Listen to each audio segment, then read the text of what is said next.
Assalamualaikum warahmatullahi wabarakatuh. Saya Joya Dupratiwi, kelas 1A Prodi D3 Keperawatan, ingin menjelaskan tentang sistem reproduksi, yaitu ovarium. Ovarium atau indung telur adalah salah satu organ reproduksi pada wanita yang berfungsi untuk memproduksi sel telur dan hormon. Manusia memiliki 2 buah ovarium di kiri dan kanan. Bentuk dari ovarium ialah oval dan memiliki panjang sekitar 4 cm, lebar 3 cm, dan diameter sekitar 2 cm.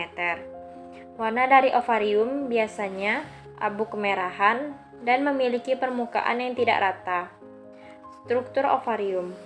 Ovarium memiliki 3 lapisan utama, yaitu 1. Bagian permukaan merupakan bagian telur dari ovarium yang disusun oleh epitel kuboid selapis atau yang biasa disebut epitel germinal. Yang kedua, korteks. Korteks merupakan bagian yang terletak setelah bagian permukaan. Sebagian besar disusun oleh jaringan ikat. Korteks merupakan tempat ditemukannya sel folikel dan oosit. Yang ketiga, medula.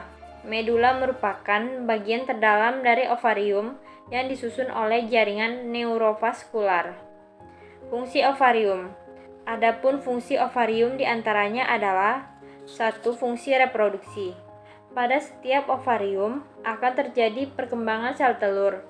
Pada proses ini, sel telur akan disertai dengan sekelompok sel yang disebut dengan sel folikel, sel yang berisi cairan tempat tumbuhnya sel telur.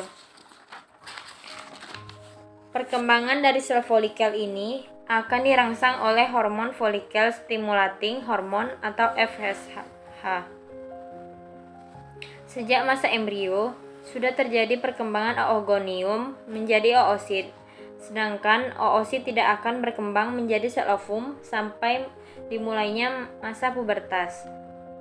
Setelah mulai memasuki masa pubertas, ovum yang sudah matang akan dilepaskan dari sel folikel dan dikeluarkan dari ovarium ke uterus atau rahim.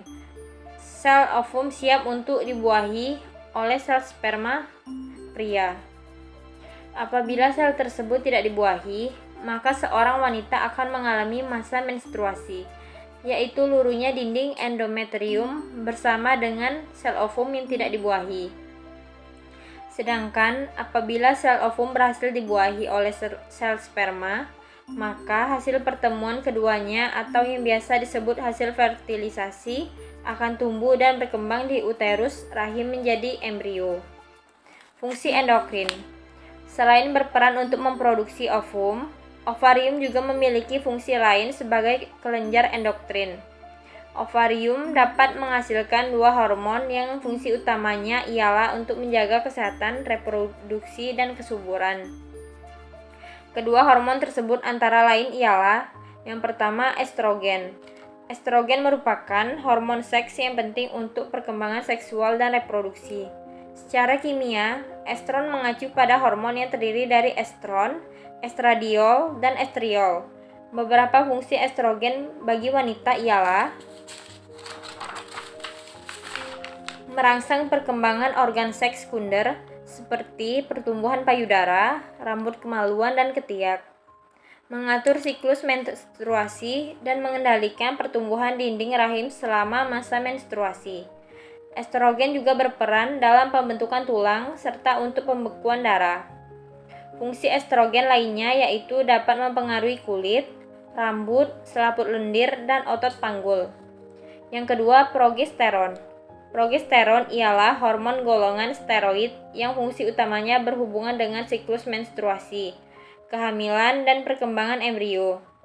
Beberapa fungsi progesteron antara lain ialah mengubah dinding endometrium rahim untuk mempersiapkan tempat yang nyaman untuk pertumbuhan janin, menurunkan respon kekebalan tubuh wanita selama terjadinya proses pembuahan untuk mempersiapkan kehamilan.